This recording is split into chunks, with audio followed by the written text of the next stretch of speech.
Hello everyone and welcome to Live in the Moment Live. I'm Michael. I'm Steven. And we're broadcasting from another rainy Florida day.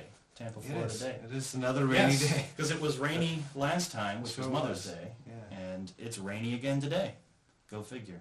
It's weird. We haven't had a particularly rainy year, but this last week or two has just been full of rain. Yeah, I mean, I think it's the summer season kind of fully coming on because we know that it gets super hot here, and pretty much every day it's going to rain. So that's good for my plants. It's a lot easier for me now. Don't have to water them all the time. Yeah, see, I don't even really keep up with the weather reports. Oh, me neither. It catches me off guard. Speaking of weather report, yes, there's a band from the 70s called Weather Report, featuring Peter Erskine on the drums. And if you've never heard of that band, you should check them out. It's some of Peter Erskine's better stuff. These days, Peter Erskine has really calmed down. He's much more of like a light jazz kind of player. Okay. But at the time, he was full-on heavy fusion. This was the early days of fusion, so they're really he's one of the pioneers Yeah. of fusion as a genre. Not the pioneer, but one of the pioneers. Yeah. Yeah, I mean, it can't take one musician pretty much to make a whole genre. Like, you need... Oh, yeah. But for drumming, I wouldn't... Yeah. That's true, yeah. Yeah, so anyway, the title comes from this guy, so I'm going to let him take it away. Yeah, so based on that inflammatory title, yeah, I want to talk about, because we saw this clip last week. Let's start with that clip. We did a pre-interview with her, okay? Very large gal. She told us what she had to eat the day eat. that we did the pre-interview with her. She's healthier than you? Then you need to stay here when she leaves, because we're going to put you in the insane asylum. 7 a.m., 4 or 5 donuts while she's cooking breakfast. What did she have for breakfast? A 7-egg omelet with a cup and a half of cheese. She put a full bell pepper, a full onion, and a full package of ham in it. Then she ate 4 or 5 potatoes that she made into hash browns with another full pepper and onion. And that held her for 45 minutes, which is probably what it took to eat it. And then she had 4 corn dogs dipped in nacho cheese and a full-size bag of potato chips. And you're right, she had a couple of strawberries. You got to get that fruit in there, right? And that held her till 11 o'clock. Now she had 3 sandwiches with ham, cheese, mayo, tomato, cucumber, avocados, croutons, bacon bits, and ranch dressing. And she said, this is where I get my vegetables. Yeah, we're still coming through. She eats so much. Tomatoes and this list avocados is ridiculous. in mayonnaise with this croutons sparked and bacon. A conversation, a very brief now one. Now we get to lunch. She has a on large body positivity and on the body positive movement, and there's several kind of aspects, and it's like, and let me go ahead and close this clip, but they're related but aren't necessarily the same thing. There's body positive. Okay. There's fat acceptance. Okay. And I don't know if that's just an inflammatory term in itself. I honestly don't. The fat acceptance. But and then fat phobia is another topic that kind of comes from this genre of... Afraid of fat people or afraid of being fat? Well, let's take a look. The first thing, let's actually look at body positivity first. Okay. Sorry. Try to get a definition of what exactly is body positivity. On its most basic level, body positivity is the idea that all bodies are good bodies. When you think of what TV, magazines, and movies tell us a good body is, which celebrities come to mind? Good bodies are thin, straight, and most often white. There's nothing wrong with having a body like this, but the body positivity movement strives to create representation for marginalized bodies. We want to see fat bodies, queer bodies, bodies of color, and everything in between up front and center in mainstream media. Just because someone is fat or just because someone is thin doesn't necessarily mean that that person is healthy or unhealthy. And even if someone is clinically unhealthy, that doesn't make them any less worthy of self-love. Plus-size body-positive activists, including yours truly, are reclaiming words like fat and plus-size as descriptors and nothing more, just like someone might be tall or short. It's Okay. not an insult. I'm in favor of It's that. a It makes it easier to- characteristic. it's like I'm not Bottom trying to insult line, someone. the body-positive movement wants everyone to feel worthy of self-love. Whether your body looks like that slender woman on the TV, like your favorite plus-size vlogger, or anything in between. You deserve to feel beautiful, and you deserve to feel worthy. It's that simple. Well, I think there's some good in there's there. good. There's There's some definitely good in good in there. the crux of what I think is wrong with this idea comes down to investing too much in how you look.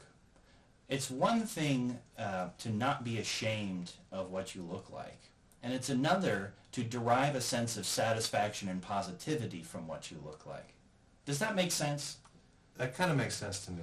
It's basically, it's not necessarily that you need to think that you look good to feel good. I think you should decouple your sense of self-love from the way you look.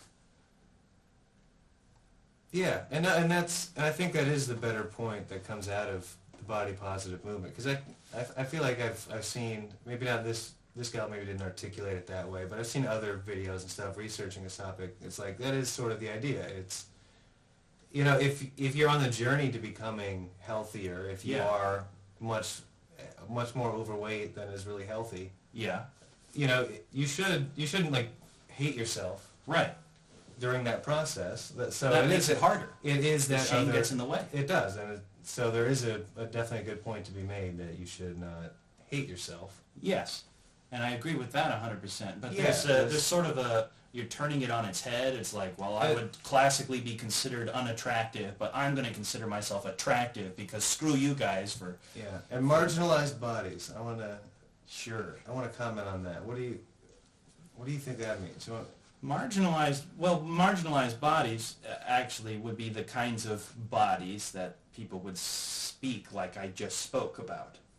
Sorry, that's a little difficult it is. You to gotta understand. But basically, if you have a body that is classically unattractive, I think that's probably a good way to put it, classically unattractive, is that people for a long time have not considered your particular body type attractive as, you know, general attractiveness goes. There are certainly people that will find almost anyone attractive. But if you have one of these kinds of bodies, that's probably what is meant by a marginalized body, a body that is not classically attractive. Okay, and I think that fits their definition. It just struck me as The maybe language not comes odd, from and it's feminism and and all that. that's the point I guess I really want to make, is because it's not particularly egregious, the Right. wording, but I sense a pattern. You know, between the problem with the poo guy, he's talking about marginalized, but what did he mean? You know, and in every instance it seems to be about representation in the media, Right. which is what this comes down to. And it's interesting, and it's crossed between, I guess, being Indian, being fat, which I'm not saying derisively based on her definition, but fat, Right.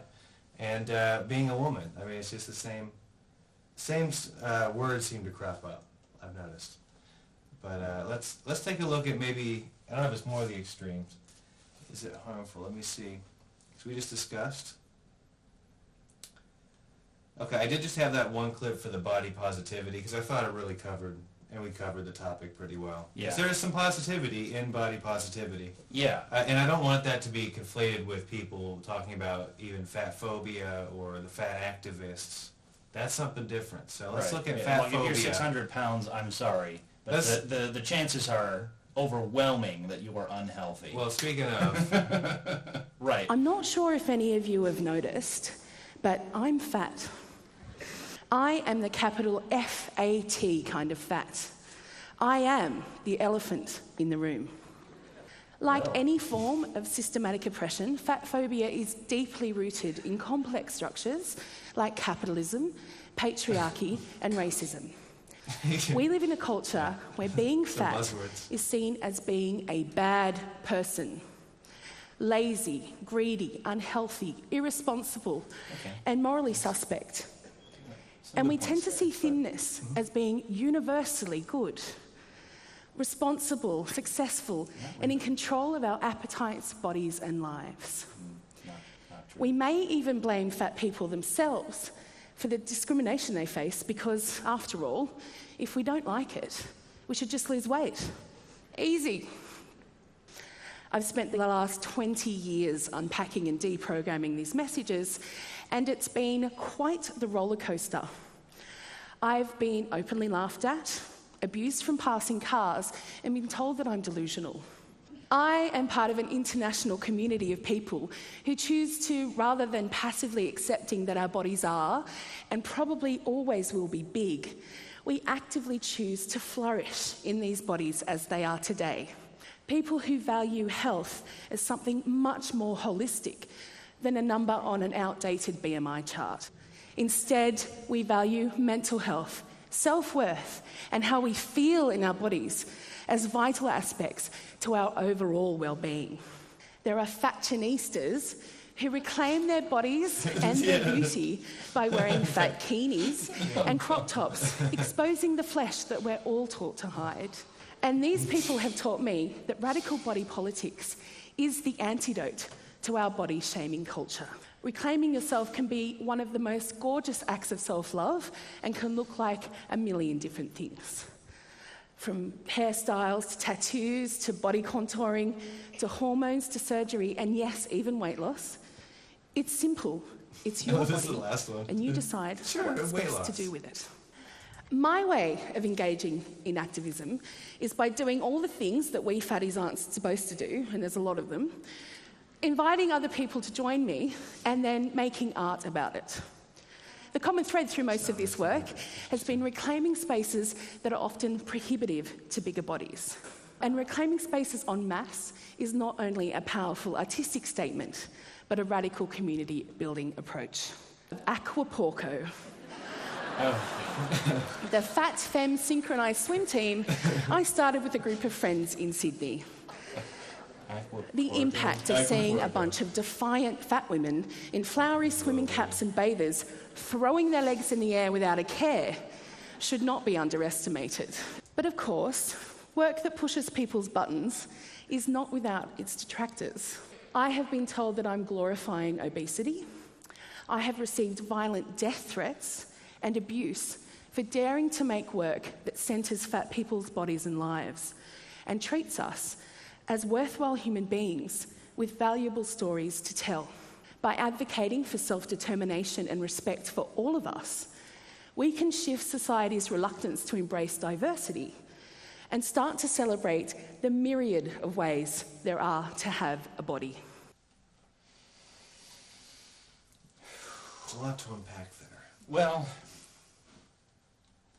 basically the only thing that I really took issue with, of course I facepalmed at a lot of parts, just because there's a lot of stuff that I'm perfectly happy that people are doing, like the kinds of things like, you know, a fat runway model kind of thing, or like the Aquaporco, which was hilarious. I have no problem with any of that. To be fair, she definitely had more laughs on things than I gave in my clips. Like, I cut it up. Oh, like, okay. I mean, some of it just fell flat, where it felt like it fell flat, but not all of it did. So to be fair to her. Well, but the main thing of this idea of, you know, we're people that can't participate in this thing normally, so let's organize and do it ourselves. I like that kind of thing, and I don't really care what the context of that is. I have no problem with that. I think that's a good thing. The only part that I really took issue with was the causation of these things. It's that feminist ideology that has made its way through everything, and luckily in this case it seems to have mostly invaded through the ideas of the causation of the problems. And not a lot of time was spent on that. It was mostly on the solution, and I think the solutions hold true despite a faulty causation, a faulty sense of what caused it. But this idea that it's like... It's the patriarchy. It's the patriarchy, that it's culture. It's capitalism. It's racism. It's capitalism. Like, what? Why the hell would capitalism have anything to do with it? Well, and actually, let's engage that argument a little bit. Let's say capitalism does have something to do with it. Capitalism is basically, in a pure sense, which we don't actually have Doesn't capitalism in a pure sense. But capitalism in a pure sense is the free exchange of goods and services, where I can make anything available and you can buy anything from me that I willingly sell to you. What this results in, or what this is supposed to result in, is that you have a natural state of supply and demand, where there's people are producing things that other people want and not producing things that people don't want, because capitalism will cause you to fail if you try to produce things that people don't want. So, but of course people have relationships and so therefore politics and therefore nepotism and cronyism. Well, so it's sort of inevitable. That's kind of beside the point, though. What I'm getting at is the marketplace, is the demand structure of the market, if you will, is a reflection of what people actually want in a purely capitalist sense. There's a lot of government interference that creates some artificial demand in some places, but if you had a pure system, it would be just what people want. And the idea that this is a cultural thing, that it's just, there's a certain degree of, like mullets were kind of in at one point, sort of, in a small segment of the culture, or like, what are they called? Like some of the hipster stuff I'm thinking of, particularly like guys with beards. There was a thing about that. So there's some variability that's due to culture, but by and large, the average human form looks how it does for a reason, and it's more of an evolutionary reason than a cultural reason.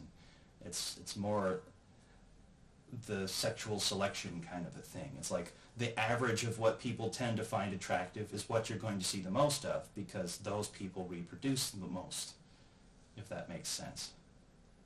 So they pass on the genes that caused them to look that way. So it's, again, I have no problem with the idea of trying to take ownership, or take, not ownership, what's the word? Trying to make the most of what you have, I guess, is really what it is. Make the most of what you have and be happy for who you are, because there's nothing you can do about that. You can't really change your genes. You would be a different person if you had different genes. That's just how it is. You are 100% you. So I have no problem with people being proud of who they are. So, but let's not blame the patriarchy or capitalism. And there's definitely something to be said about health. Absolutely. And as a rude gag, I just took about 10 seconds of just her breathing.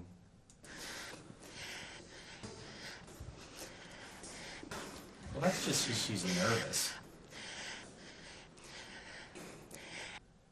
Because that's the breathing pattern of someone who's nervous. Well, I definitely breathe like that, yeah. No, it's like if you saw me in front of a crowd, I could start talking sort of like that. But I've also just seen people that have that kind of weight. It's depressing on the lung. And actually, there's a pattern I started picking up because I was listening in and like isolating these, and there's like a... Yeah, the quiver, I think, is from nervousness, because you also hear it in her voice when she's talking. That she's nervous. Yeah. And it's interesting because you'd think that'd be something you'd have to be trained to recognize, but everyone intuitively recognizes it. They're not sure why, but they just recognize that a person is nervous. Okay. So sometimes people get fat phobic comments, and I actually just took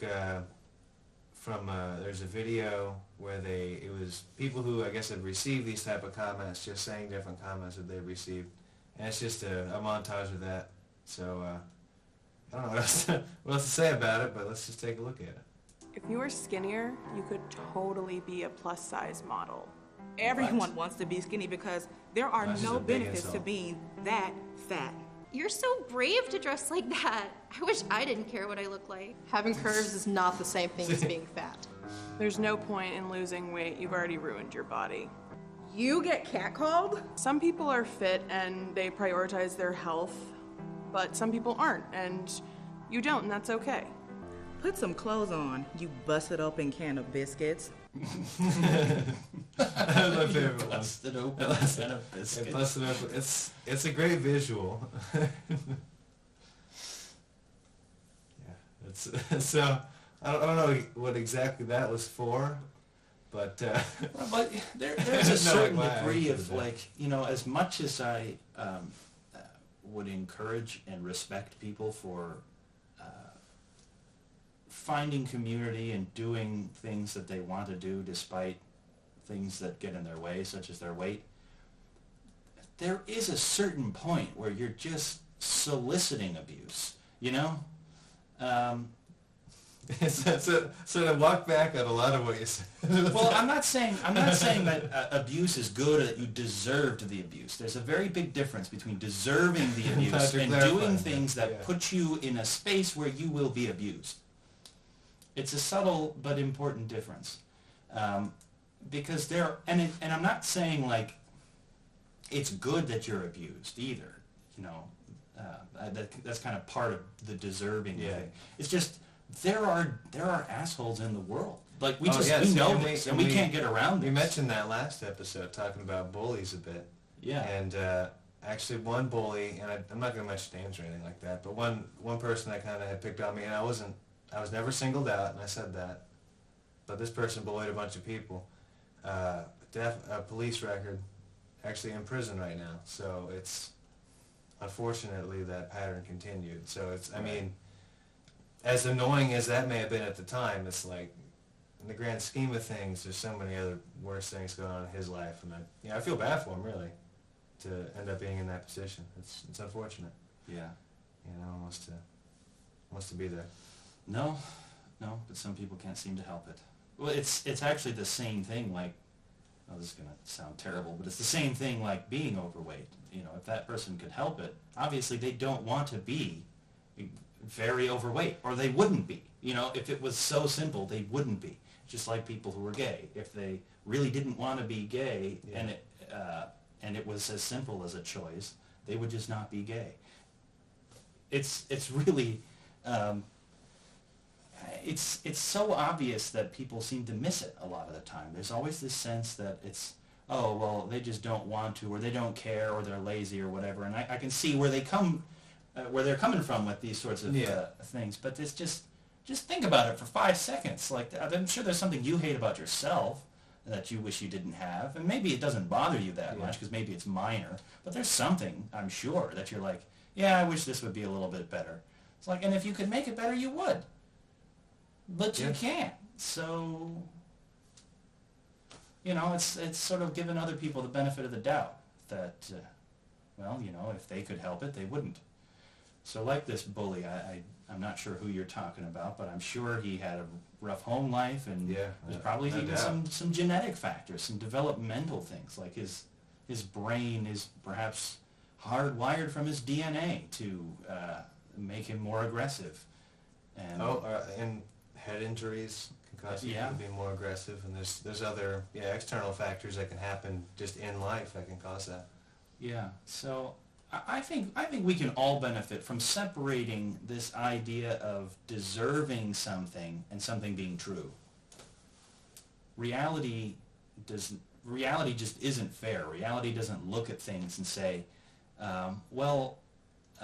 you deserve this, so I'm going to give this to you. You just get stuff. You're just handed a basket of stuff, and then, you know, you may or may not have the tools to deal with the harder things. And in the case of someone like a bully who ends up in prison, he didn't have the tools to take care of his own stuff. Or even like with the, you know, very obese. They don't have the tools, whether that's...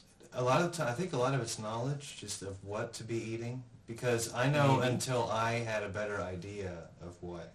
Because I had zero understanding of nutrition. Right, but I mean, at the same time, there have been lots of efforts to educate people on nutrition. Of course, there's also a lot of misleading and conflicting information, and that's because the science of nutrition is very rudimentary. It's probably one of the most basic, one of the most, what's the word, juvenile disciplines, scientific disciplines out there. We know a lot more about physics and chemistry and all of these sorts of things, but the human body is very complicated, very difficult to understand. Yeah, our gut is a microbiome. Like, it's not Right. not a gas. But that's what we know. Like, there's still a lot we don't know, you know? Oh yeah, like, yeah. And particularly for the systems. people who are overweight, when I say they lack the tools, it's not necessarily willpower. It's not necessarily knowing what to eat. It might just be that their genes produce a protein in the wrong shape, or don't produce a protein, or there's some kind of something, a hormone imbalance. Who knows? There's all kinds of possible causes that cause these people to have excessive appetite, maybe cause them to hold on to fat more than normal people would. There's all kinds of possible causes, and when I say they lack the tools, it could be in any one of those. I'm not excluding anything. It's just life is much more complex than people give it credit for. Oh yeah, and our understanding isn't as good as we give it credit for. Yeah. It really isn't. Like, sometimes just go back to the fundamentals, things that we don't fully understand. That's why I would caution again, unless you're allergic to certain things or this or that.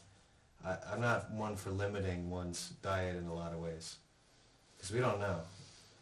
When it comes, is there things in meat that we're getting out of it that we really need to get? Is there stuff out of these veggies? And I've personally, from going through spells of really not eating as much and then eating certain things and just feeling the effects on my body based on what I put in, if it's some fast food or some kind of more garbagey food, or some, say, cooked out onions, a nice real meal, even meat. It's like there's different effects that I've noticed from each one. You kind of need a bit of all of it.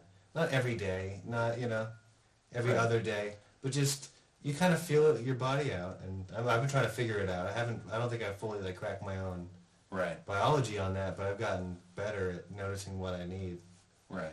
And fulfill what I need. Specifically, you're talking about not selective limitation, not saying no carbs, not saying no fat. Not going on a diet, which is a theme that you hear a lot, is the dieting being a problem, and because people try to look at that quick fix, like, I need to go on this thing for a while and then I'll be good.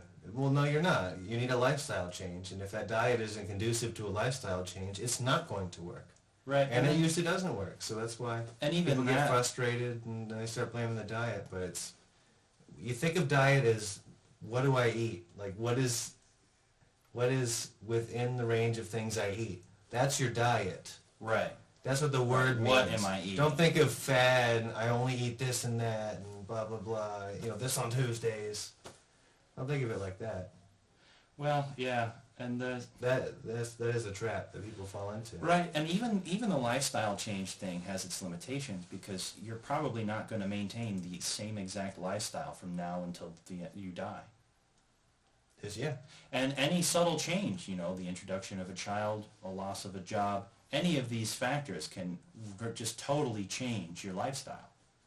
And it could be budgetary constraints, it could just be stress, and then you kind of lose willpower, because people tend to do that when they're stressed. And that's not to say anything bad about anyone, because it happens to all of us. Just different people express that different ways. Eating is a fairly common one. But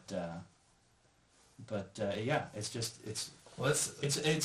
not one thing. Sometimes people will end up making a bunch of excuses too. That's very possible. Let's take a look at an example. Well, diets can become the excuse. It's like, well, the diet says exactly. I should do this.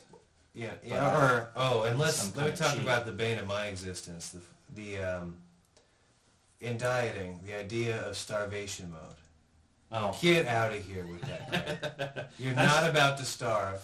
If you eat once within a week, you're not going to starve. Well, especially if you have a lot of overweight. And I'm not suggesting to starve yourself, but you have a long way to go before you're anywhere close to what they're talking about. Well, and starvation mode is what paleo and especially Atkins followers would understand to be ketosis. That's all that they mean when they say starvation mode. So you actually have people out there who say that that's a good thing and that's the best way to lose weight. So it's like that we understand so little about it. We just have a bunch of people guessing, and then cults that seem to have formed around these And people. it's when you look at it like that and you end up eating because you say, oh well, I don't want to hit starvation mode, I still want to lose weight, I'll just eat a little bit of something. Well, that little bit of something started your metabolism, and now you're going to want to eat more. So you actually need to avoid eating almost at the very beginning of your day. Yeah. And actually, there's 2 points in your day that you're going to have like those pangs in your stomach, but it goes away. It's like an hour block. Every day, like 12 and like 2 or some weird times, but that's it. Well, and You and let you them can fade, program and it. you're good. And you can Waits program it. after. I mean, there's obviously that woman was getting enough food, like she had enough stuff inside of her body for everything to work, but she ate so much, and pretty much it sounded like a full-time job, just stuffing her own face. That there's a component of habit there. I would say diet is probably 99% habit. Yeah. Because of your body And that's- releases hormones to say, oh, it's time And that's to eat. what makes you big. I mean, it's down to diet. That's another thing. They try to get you to, they try to sell you on the exercise. But if you're really overweight, like that gal or a lot of people, Exercise can be dangerous. exercise is dangerous. I mean, Yeah. because just having that excess weight is doing damage to your joints. It's that extra fat around your organs that make you more likely to die from something. Yeah.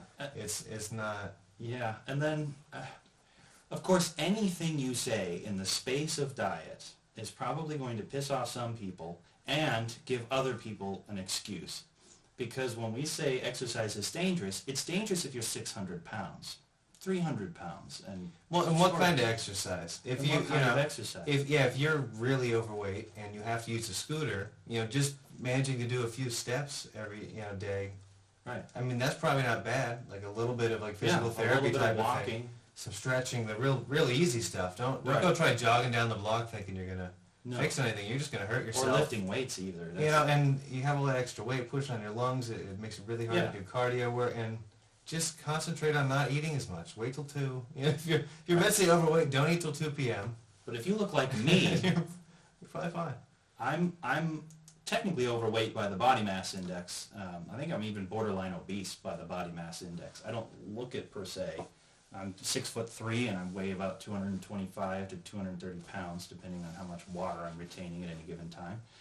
And the ideal healthy weight according to the body mass index is under 200. I don't think that's realistic for me. I've been there before, but I pretty much had to starve myself constantly to stay there. But somewhere in the 210 range is probably it's a nice easy weight for me to maintain.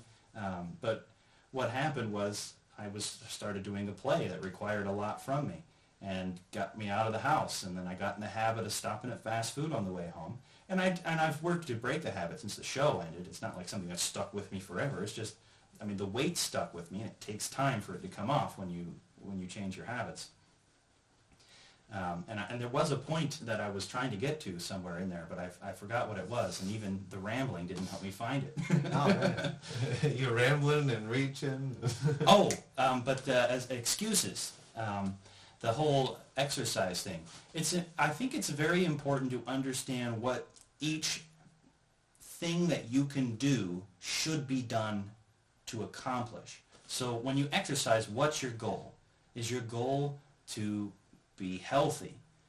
It doesn't necessarily mean that you're going to lose a lot of weight from it. Is your goal to have, strength, and so maybe you have a job where you got to lift stuff and you want to improve your muscle strength so you can pick things up more easily and you're less likely to hurt yourself. That's a good reason to exercise. Are you preparing for a triathlon or a marathon or something like that? Good reason to exercise. Is there something you want to be able physically to do? That's a good reason to exercise. Losing weight is not a good reason to exercise. It just isn't. It can aid in losing weight. Like exercise can aid in losing weight, but that don't. Right. Yeah, don't look at it. But don't exercise to lose weight. Because if you haven't sorted out your diet, you're just going to end up being hungry after you work out, and you're not going to make the correct choices Right. to actually lose weight. It is down to diet. Right. But you might get healthy. So that's why I say it's important to understand what your goal is for the thing that you're doing. So we're not saying it's bad to exercise if you want to lose weight. Don't exercise to lose weight. exercise to be healthy or to be physically capable of doing something that you want to do. And then diet is Okay, where... so let's get to this gal making an excuse if I can find the clip.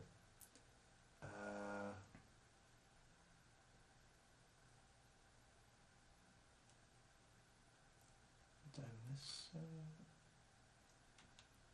double check, see if I didn't just not pull it in. No, it's this one.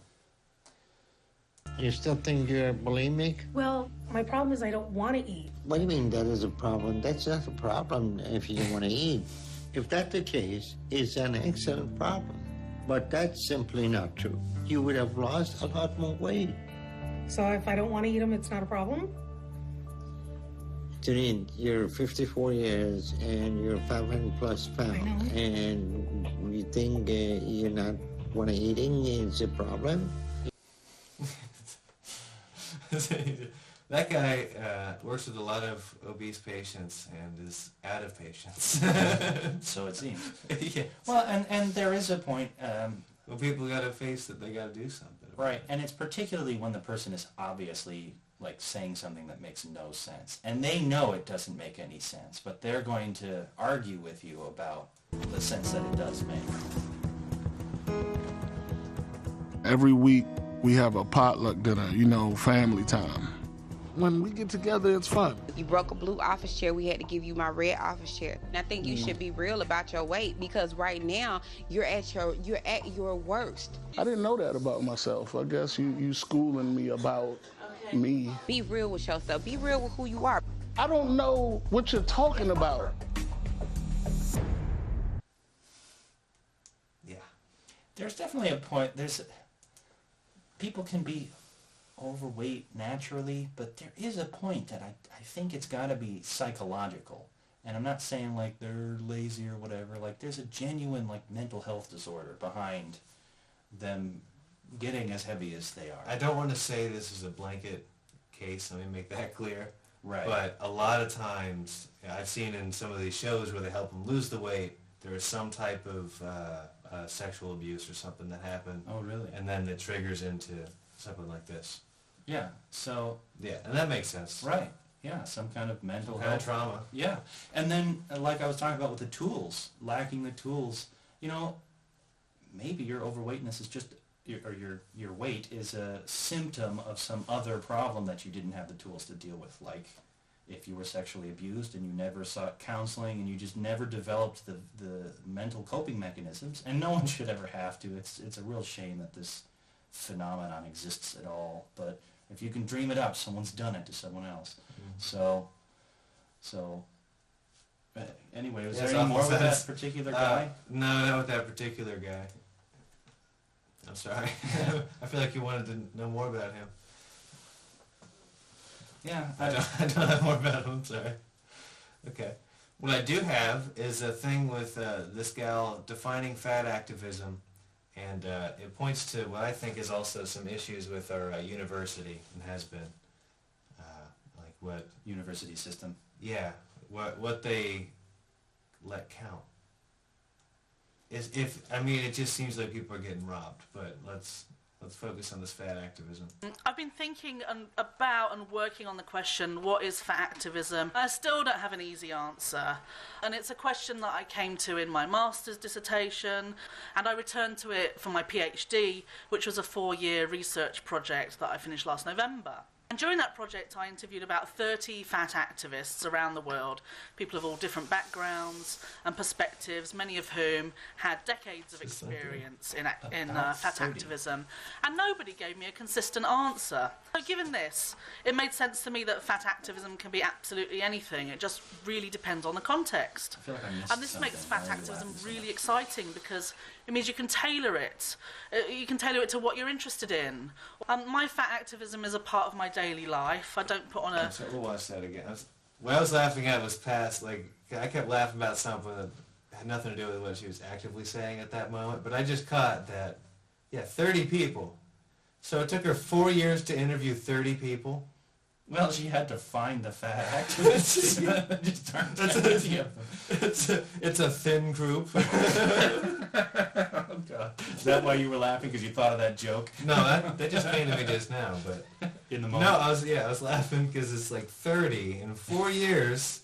30 is like a month. So there's 24 of those like days, like sets of 30 days.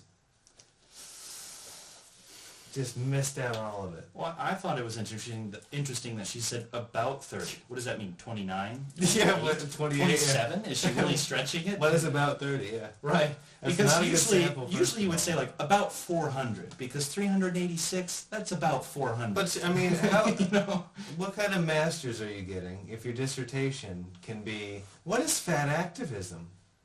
This is my bullet point for our podcast. Like, that was her master, and then she went back for the PhD. Another 4 years to figure it out, interviewed 30 people, got a quality education, and they... What? Let's watch her full thing and listen to... I'm pretty sure all you need to become a PhD, though, is to publish some kind of paper, which means it has to be peer-reviewed and accepted. And there are a lot of kooky journals out there. Yeah, well, apparently. I mean, it's... I've been thinking about and working on the question, what is fat activism? I still don't have an easy answer.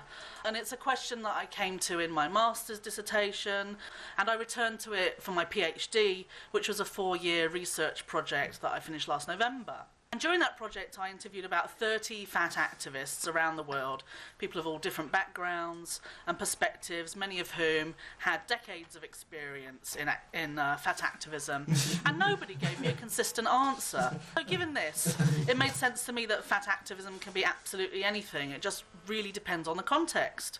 And this makes fat activism really exciting because it means you can tailor it. You can tailor it to what you're interested in. My fat activism is a part of my daily life. I don't put on a uniform or an outfit or something special to do it or go somewhere. It's really embedded in the way that I think about things, the work that I do, the people I know. It's there in how I walk and how I talk. It's like Ganesh, is that the name? It's like that, but human head and elephant body. Ganesh? Well, we just said it was like a religion. It's like a religion, so I was just thinking which god. It's like a reverse Ganesh. I'm not saying like it's the way people treat the concept of God. No, but it's very ambiguous. Religious. Like she's very religious about it. But it's it tailors to my life and it lets me make can be decisions what I and want do it this. to be. It's like, there's nothing wrong with things that are like that. I don't understand why it needs to be tied to your weight. It seems like a weird... That was something that stuck out to me. Well, I think we all need a degree of open freedom to explore ideas and whatever. But there's a point when if you have a term and you have a movement behind this term, you should be able to define it. Yeah. Yeah. That's... and that's...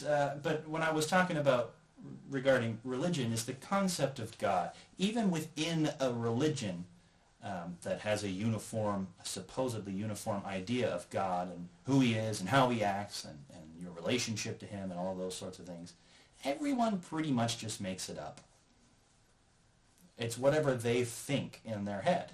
And there's no getting around that. You can't just write out a definition for something like God, which is an inherently undefinable thing. It's just bigger than us, and anything bigger than us could be God depending on your religious beliefs. And when you can't narrow it down and have it be coherent, it brings a lot of disunity to your movement, and there's not really a clear goal. Like, some people think that God hates fags or something like that, and then other people think that God causes you to speak in tongues, and then other people think that, God is, I'm God, or something like that. There are so many different ways to define it that it becomes meaningless. And contrary to this woman, I don't think that makes a thing exciting. I think that makes it dangerous, because because especially, well, not so much dangerous in like a fad activism, like how much power does fad activism wield, but Yeah, for a I'm concept like thinking a God, thin gal's going to see that and go, I need to pack on weight. What am I doing? but I for need a to bend these standards, these norms. right, but for a concept like God, it's dangerous because you have this idea of authority, of supreme authority, and then whatever. But you're the one defining it, whether you think you are or not, because I mean, there's so many people that think that God has spoken to them, and there are Christians that think that, there are Muslims that think that, there are Jews that think that, there are Hindus who think that. The world, you name a God, and someone in the world thinks that God has spoken to them. So, you know, if you have a supreme authority giving you directions, but it's actually just you, that's dangerous. But for fat activism, to me, it's just not exciting anymore. It's like, what am I working towards? This is pointless. You know, I'm just patting myself on the back. It's basically mental masturbation at that point, because there's not a sense of supreme authority, some guiding light. It's just, you know. So did you have any other topics? Did I have any other topics? Well, I saw Avengers this weekend, finally. And that was mostly because I had to get caught up. That's a new one? Yes. You don't know anything about it? Oh, no. Well, then you're the perfect guinea pig for me to be talking about this. Maybe. Maybe I didn't see it because I didn't care to. Well, but I mean, like, I can tell you things and it'll be new to you. So we won't have a conversation where we're both just in on what we're talking about and no one listening has any idea what's going on. But the main reason why I didn't see it sooner is that I had to get caught up. I had to see Thor, Ragnarok, and Black Panther.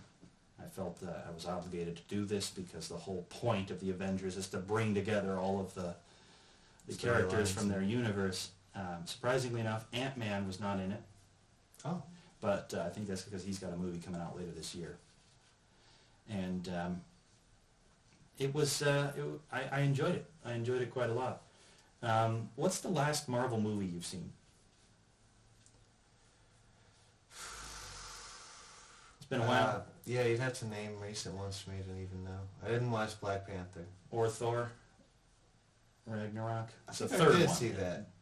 It's the third Thor. You might be thinking of the second Thor. It came out Can just you give me towards part the of end the of last plot year. that wouldn't ruin it for someone else? Kate Blanchett's in it. She plays his sister. Unfortunately, that doesn't help. Thor's sister, Hela. She had the black outfit, and she'd do this the whole number, and then her hair would turn into antlers. She breaks Thor's hammer. So probably not, as I thought. I don't know. What's her face was not in it. Thor's girlfriend. So that would be another defining characteristic. So if you remember seeing her in it, Natalie Portman, then that was not. I think I did see one where she wasn't. And I remember that name. I feel like I did see that movie. I've since forgotten because I don't. I didn't really care. Hulk was in it. So. Yeah, I seem to think Hulk was in it. Oh, okay. See, that would have been a spoiler, but that's. If you haven't seen it now and I just spoiled that for you. It's an old one, right? Yeah, it's been a while. It's not that old. It was last year, end of last year. But you should be caught up at this point if you're right. If you're someone who would care about it being spoiled, you should have seen it by now. If you're someone who would care about being spoiled, it's your fault at this point. I would say before Avengers came out, it would be more of a risk, just because it's easy to not go see a movie. But Avengers represents such a critical point in the cycle, if you will, that most people will get caught up at renting it or whatever, because you don't really actually want to go see all of them in the theaters. I didn't see Thor or Black Panther in the theater, and I think a big part of the theater attendance has been down year over year. And I think that's because it's getting so much better at home. Yeah, well, I'm happy for that because the competition has caused the actual movie theaters to all be pretty much amazing. Yeah, they've stepped up their game a lot. Yeah, I mean, can't go and be disappointed. I mean, my seat's reserved. There's lots of room. Yep. It reclines. We're so crowded. Have you been to the one? Oh yes, it's perfect for me to nap if I don't care for it. It's Right. like, all right, let's just get through this. Have you been to the one at Tyrone Mall? Yeah, I think so. That's the one close to me, right? Relatively close. Yeah. It's I'm got pretty the sure I bar. got Yeah, I think so. Yeah, because I went with our parents, and they always go to that one. It was my first time going to that one. They had a bar, a friggin' bar in the movie theater, and their tickets are actually cheaper than a lot of the other places around. Well, alcohol sales, food sales, because it's also a restaurant. It's not a particularly great restaurant, but it wasn't bad. It was kind of bad. I had a like a mushroom Swiss burger or something like that. And of course, they cooked the shit out of it because probably a frozen patty or something. Yeah. Well, that's just any place that's not, that they're not a restaurant. They're a movie theater, and they sell food. So it's like if it's not loaded with cheese and like barbecue sauce. If it's not like pre-made and have a shelf life for like 6 years, it's not. Right. So it was. I wouldn't go there and just eat. No, it's not. But it wasn't. If you need to eat and you're at the theater, okay. Yeah. Yeah, their prices were a bit lower than the local restaurant around the corner here, the Windward Bar and Grill, but the quality was a lot lower compared to the price. So I would definitely say you get your money's worth at the Windward, and you might be saving a couple of bucks, but yeah. Yeah, you're getting the movie theater atmosphere. Well, what it is your meal is what makes your ticket cost less. So, okay. Okay, I'll trade that. I just need to find a menu item that doesn't disappoint quite as much as that burger did. Although I wasn't going to be like cranky there and be like, man, burgers you suck. can a bad burger can really turn you off. Yeah, and yeah, because it was very well done, and I mean that in the worst way. It was well done, not done well. The last time, I guess I had a burger just before I came here, because it's the fat episode. I thought it only made sense for me to cram down a bunch of fast food in the car on the way here, like many of the people, I'm sure, that we've watched today enjoy. But I cooked my own burger more recently, and it was really good because it was like the grass-fed beef mixed with like a good chuck. Like it was just like I mixed a couple things together, and then I had Colleen do the seasoning on it, so like the beef itself was all nicely seasoned and delicious before we even threw it on the grill. So I kind of overcooked, but the thing was so juicy. It didn't matter. Overcooked, like, oh man, what was? Well, the it was level? more cooked through than I wanted it more like pinkish to red a little bit on mine, but I was just cooked through. But it was juicy and delicious. But I was trying for less from myself. Right. So I like it a little more rare. Yeah. I didn't always like it like more, but I've had some red meat that was like rare, and it was really good. So since then, I've been like, okay, I can eat the more rare. Yeah. More rare meat. Yeah, I think part of my problem too was I think I picked at the fries for a while before I. Okay. No, maybe I'm thinking of something else. I don't remember. It's other time you're eating. Right. Well, it's because normally I dive right in, but I think I burned the shit out of my mouth with something recently that I just dove right in on. So I was given this. I know. I had a grilled cheese yesterday.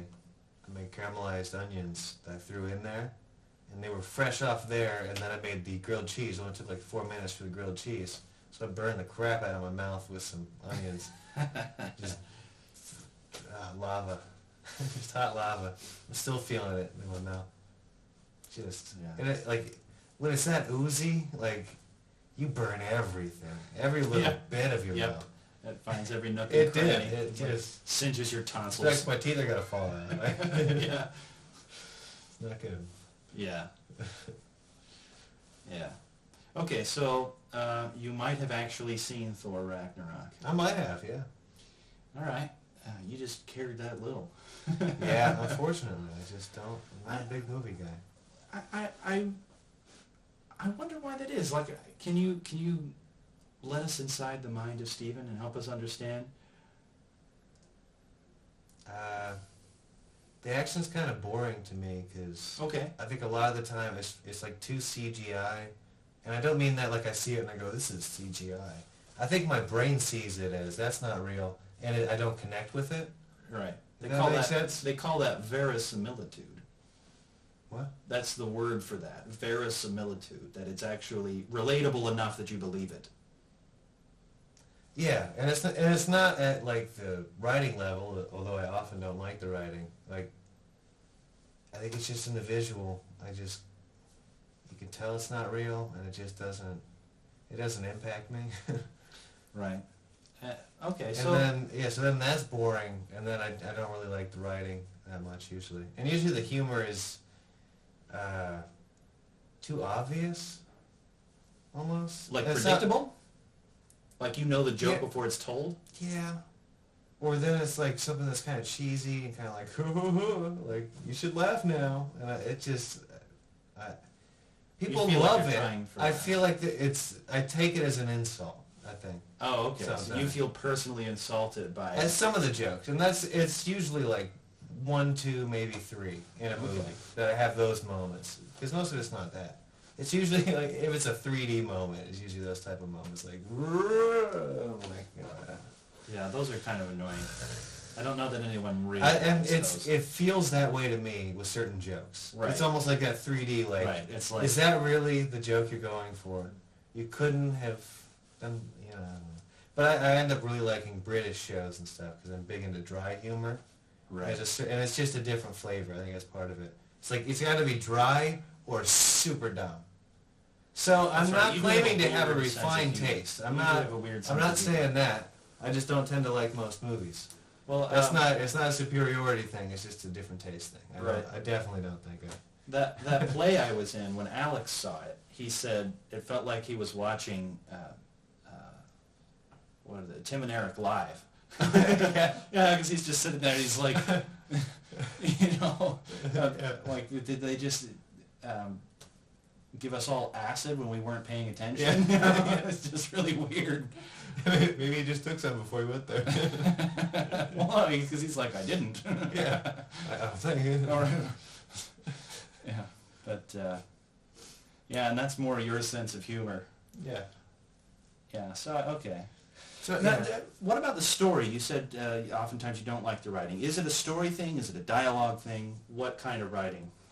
What aspect of the writing do you dislike? And do you have something that you could look to that you say is better?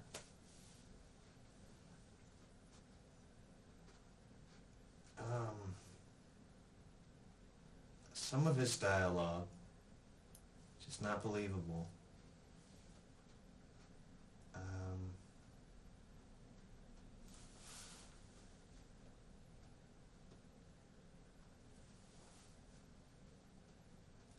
I think, and it's an issue that I've had with any kind of book, and it's what kills me about reading lists and things that they have in school because of what they pick.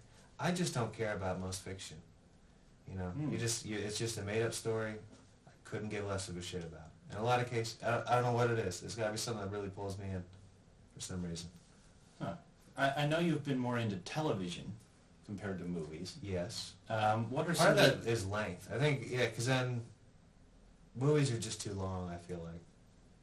Because like a 2.5 to 3 hour block, I could have gotten a lot of stuff done. Which is stupid, because then I could waste 6 hours watching television. Well, that's kind of what I was No, I know. thinking. Yeah. And it definitely It's is. just a different addiction, I guess, when it comes to types of videos. But Well, it's a very different writing style for TV versus movies, because movies you have, depending on who your target audience is, you have 90 minutes to up to 3 hours, any longer than 3, and 3 is pushing it. it's like even though you have that larger block, you don't have as much time. Right, yeah, you have And significantly I think less time to develop the that probably is characters. why. It's just too to- crammed and Right. yeah. See, because that's one of the things. Like, I agree. I agree with those kinds of points about movies. That it's almost a little schizophrenic a lot of times because they're trying to get so much in. Yeah, that probably is it. That makes sense to me. Yeah. To have to cut it down. And I actually, not that long ago, watched through the Harry Potter series again. And I've read those books, and I consider the books to be the superior thing. And it's not that I think the movies are bad, it's that I think movies are a bad format for Harry Potter. I think a television show would have been a much better format. Because there's... Well, I think it's so much easier to see that now with the way Netflix and Hulu and these different platforms have developed. But because of the way TV had worked before, where it's either on or it's not, you have to buy the DVDs if we make them. It was just a whole different game. Now, it really does make the most sense to do a TV. And actually, there's some decent Marvel series that I've seen. Jessica Jones, I think, is one that you really enjoyed. But the better development. I mean, in Harry Potter in particular, there are whole characters that are important characters in the book that are nowhere at all, not even once, never mentioned, never named, never referred to.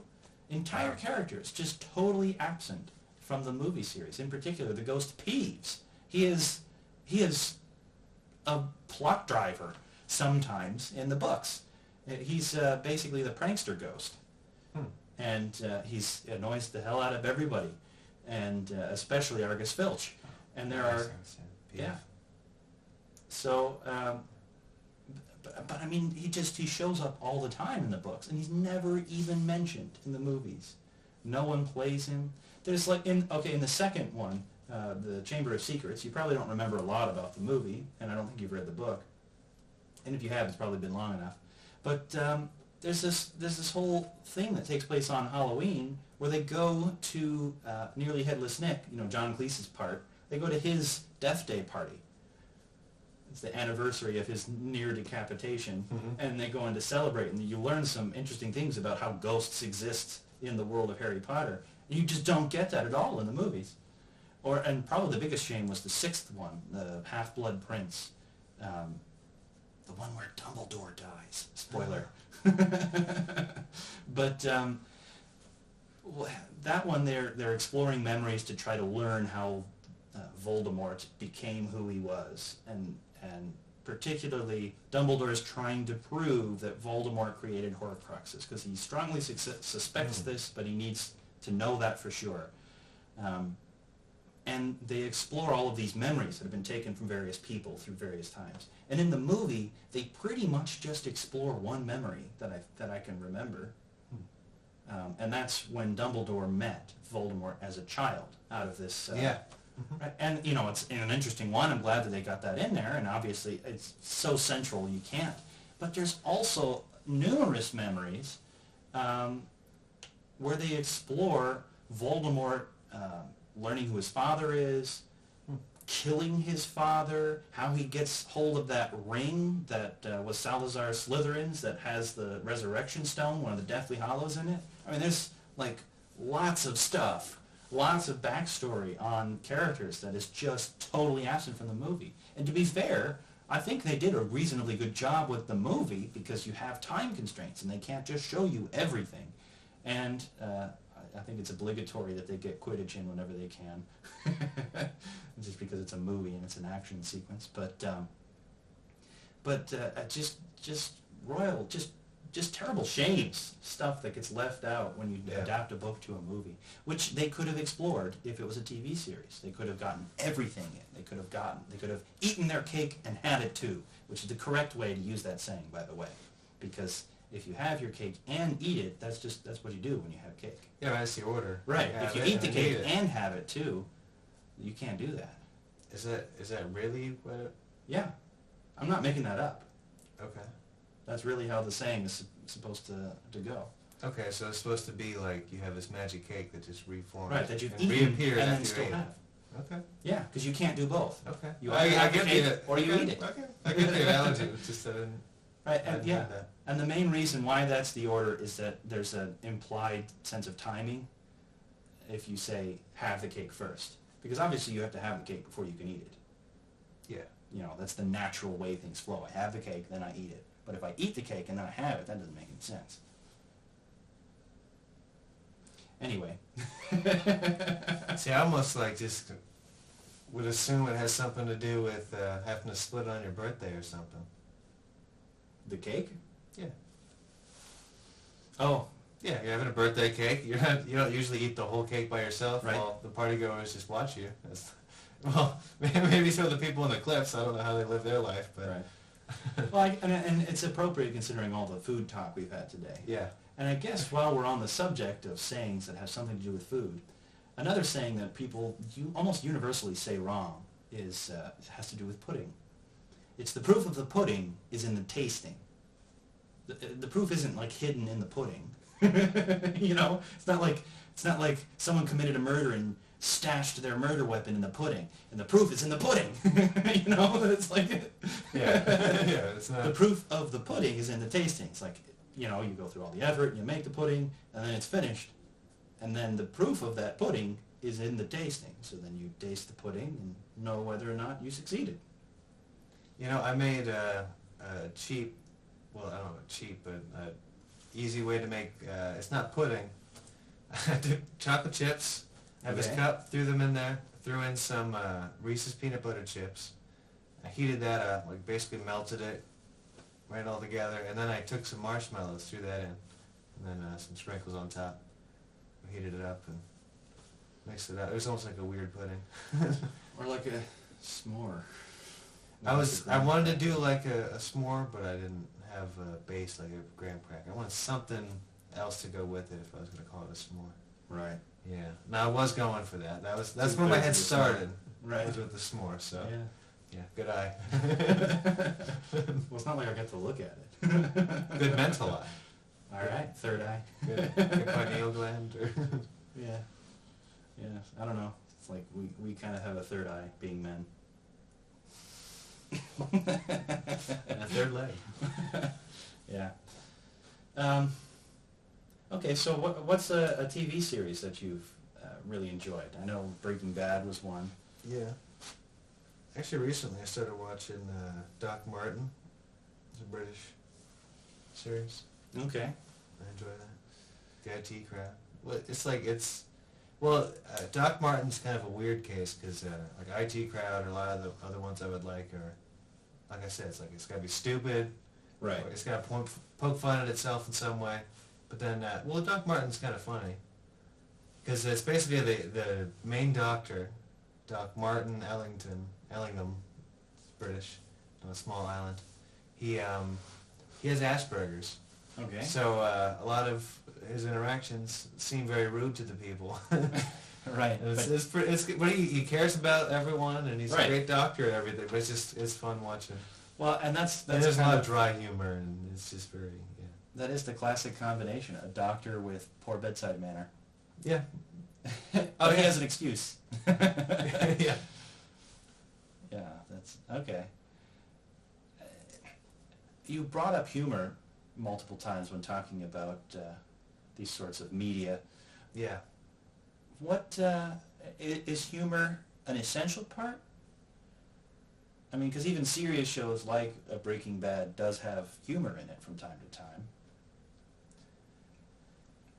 Yeah, pretty much. I mean, there's humor in life. It's kind of how we deal with the shittier parts. Right. So if you just have a show of only shitty parts, that's just not fun to watch. Yeah, like a DC. It's not even like, it's not even like real life. Right. Right. There's got to be some kind of comic relief occasionally.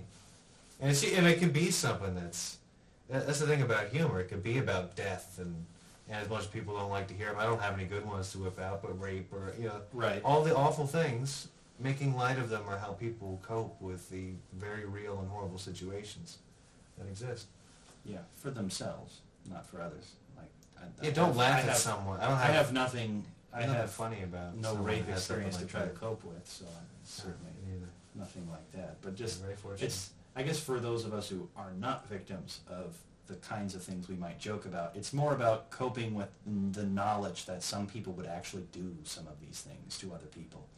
Yeah, it's amazing how bad people can be. Yeah. Yeah.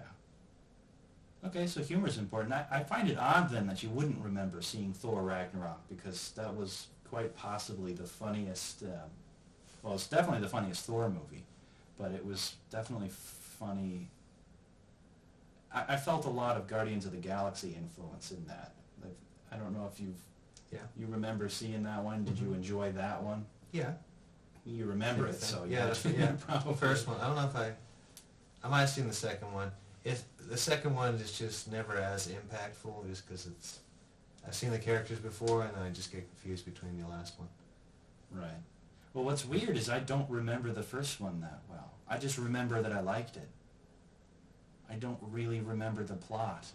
Oh, actually, I think I just did remember both. Because I remember the second one. I guess I sort of remember the plot, but I do remember the plot better in the second one. That's a good point.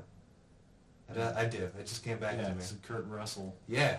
Yeah. Yeah. That was Yeah. With the planets and everything, absolutely. Right. But that whole goofiness is like that goofiness is in Thor Ragnarok. That's sort of ridiculous. I mean, it starts off Thor's like in a cage talking to a skeleton, and then I forget the name of the bad guy, but he's basically this giant like fire demon guy, and he's talking to Thor, and Thor's like suspended from a chain, and he's just rotating slowly. Actually, part of that rotating joke was kind of annoying. It was milked a little too much, but it was that fine line. Yeah. It's like, it needed something else. I think my fine line is just a lot sooner than a lot of people. Yeah.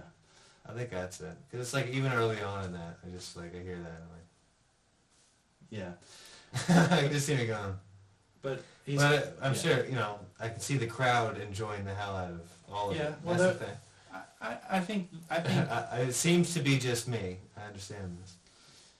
Well, he's rotating. He rotates away. It's like, oh, hold on, and it's kind of funny the first time. Then it happens. Oh, hold on, it's happening again. It's kind of like, probably shouldn't have done it twice.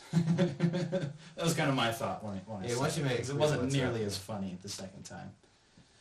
They only do it twice, or I'm pretty sure they only did that twice. But the funny bits are where he's the bad guy is basically explaining that he's being brought back for Ragnarok, the end of times in Norse mythology. And that all he has to do is unite his crown with some fire that's burning at Asgard. And Thor's like, oh, where's your crown? He's like, it's right here. And he points because he's got the facial structure that's rather interesting. So he points at it, he's like, oh, that's a crown? He's like, yes. I thought it was just like big eyebrows or something. And he's like, it's a crown. That sort of witty, quick exchange where one guy's just annoyed with how this other guy's not taking any of it seriously. He's like, all right, so then all I have to do is rip that tiara off your face, and I'll stop the end of times, kind of. Yeah. It was great, because I just remember the other Thor movies being not nearly as funny. The humor in those Thor movies seemed to be more about the fish out of water aspect of Thor not. You see, and maybe I almost feel like that was more of his place, and I felt like that it's like it seemed out of character, and like just like, why are you acting like that? You're supposed to be more mature than that. I think I didn't like that. Okay. Because you felt it betrayed the character. Like, yeah, you're a god. Fucking act like it. You know what I mean? Like it's almost that. Like yeah.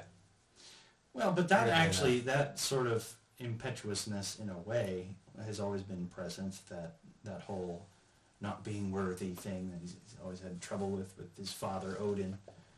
So yeah, I mean, I'm not. I think part of that character development, because I did notice that as well, that it's very much a shift. That it was very much a shift in the character. I think what it represented to me was that he's gained some more experience and understands things a little bit better and knows not to try to take them too seriously. Okay, that's a good interpretation of that. Yeah. I can't disagree with that. It makes sense to me. Like, right. Okay. It's just my sense of things. So, we could probably continue talking about this for a while, but we may have lost people at this point. So, did this conversation spark any memories for you to bring up?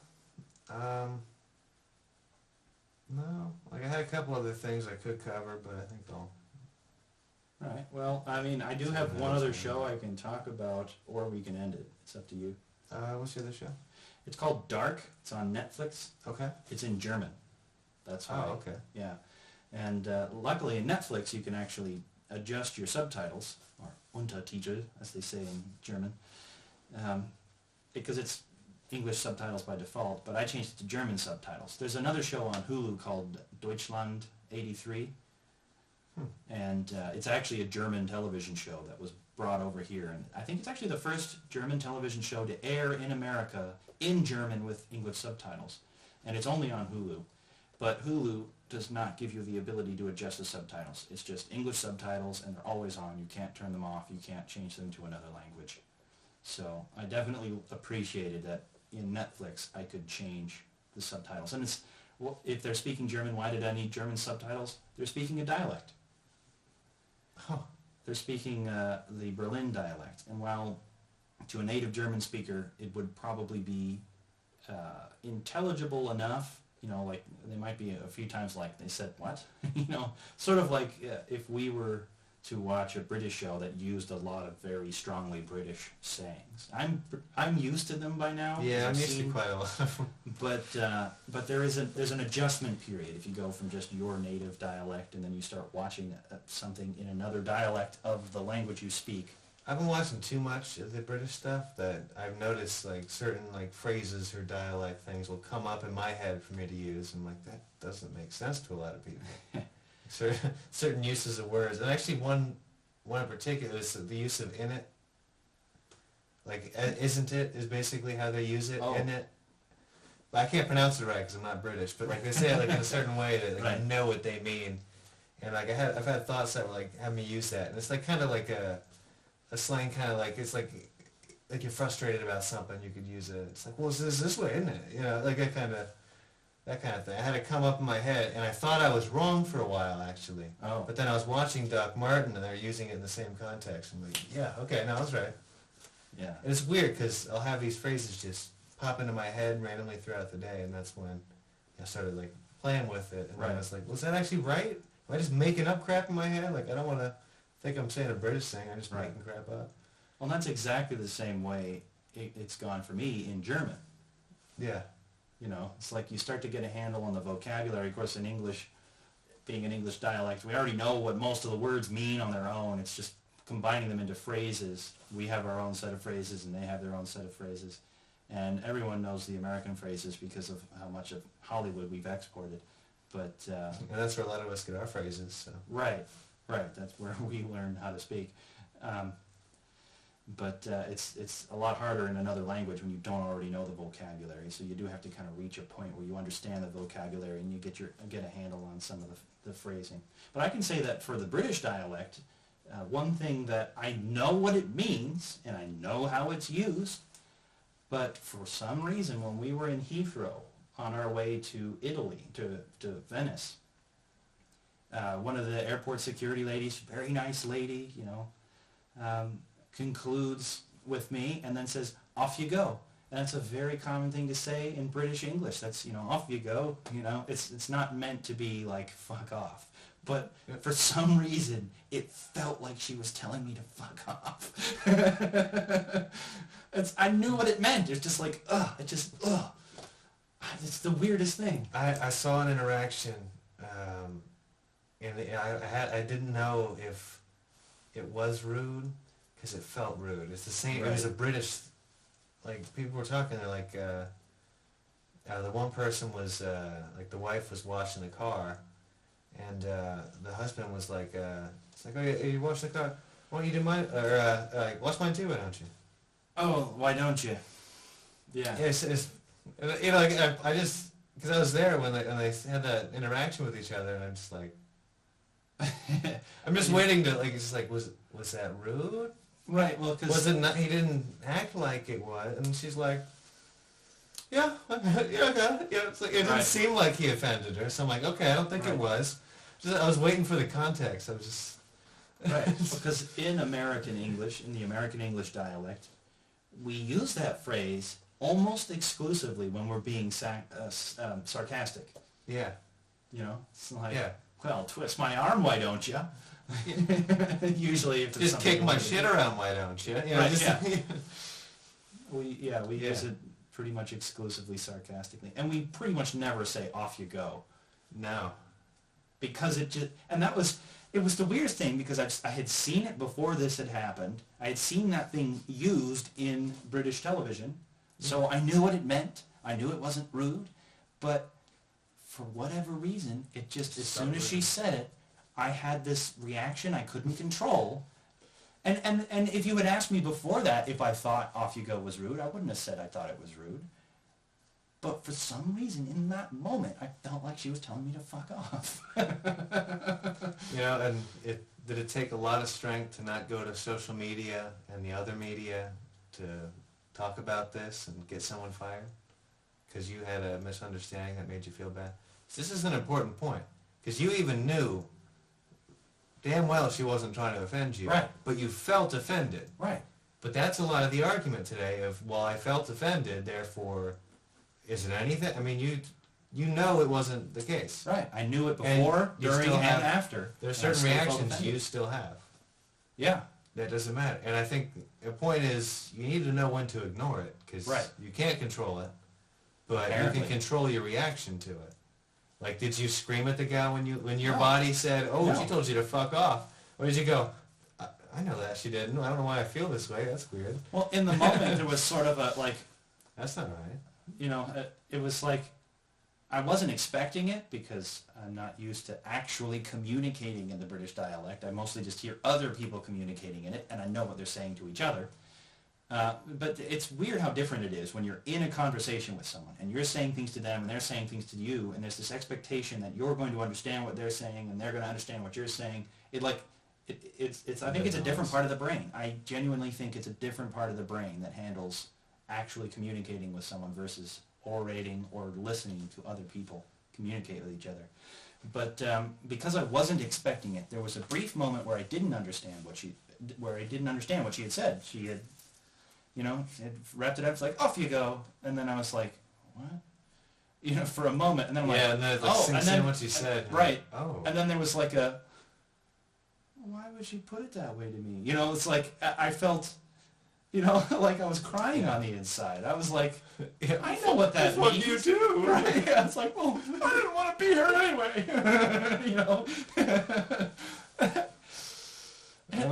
And it was just so, like, automatic, the reaction. I just couldn't believe it, that something that I understood so well, I still had this uncontrollable, That's amazing. Yeah, whiny, like, wounded reaction to it. Because, it's just like I had to gather myself and keep moving. Yeah. Do you have PTSD from the event? Or you? No. It's mostly that my interest was piqued in the way that the human brain works, because that I could know something and still react that way is very telling about how the brain actually processes things. A lot of it's automatic. Mm-hmm. And we're not in nearly as much control as we think we are. And the moment we accept that, we actually gain a lot more control. Because it's not in like forcing your brain to think a certain way. It's in understanding how your brain is going to treat things and then behaving according to that understanding. It's anticipating what your brain is going to do and doing things to gain the advantage. It's like, instead of trying to tame the waves, you ride the waves. Right. You learn how to master it, but it doesn't mean you change Right, the the waves. waves are still there. The waves are always what it is, but you got to learn how to ride the waves better. Right. Emotional waves in this case. Yeah, brain waves. Yeah, brain waves. All right. Well, and that's physical waves. That like a wrapping it. Yeah. Well, okay. Yeah, we'll wrap it. I can talk more about dark next time. Okay. Well, thank you for watching Live in the Moment. We'll be back next week. I'll be back tomorrow doing Build a Beat podcast. So, maybe we'll have Alex back too. For next podcast, for hopefully we'll have Alex back. He is just traveling, making some of that dollar. So we'll catch him next week, and we'll catch you next week. Well, anything else? Are we going to try to play video games again, because... Yeah, you want to do that this week? I can. Yeah, well, Alex is out of town, but I guess if you want to... Just tell me what day you want to try to do it. I mean, tomorrow's Build the Beat, and then I'm pretty much... Wednesday's good. usually good for me. Thursday's not good because of church rehearsal. But Yeah, we could do that. yeah, that's right. I go to church. So we'll join you guys for some video games too this week. Yeah, assuming that all comes together. Yeah. All right. Well, thank you. This has been Living the Moment Live. I'm Michael. I'm Steven. Good night. Let me show you guys our nice little nameplates again. We did not intend to insult any fat people today. We just wanted to bring some light to the issue. You know, we're about having conversations here, and this was just one of them. So we'll catch you all next week. Yeah.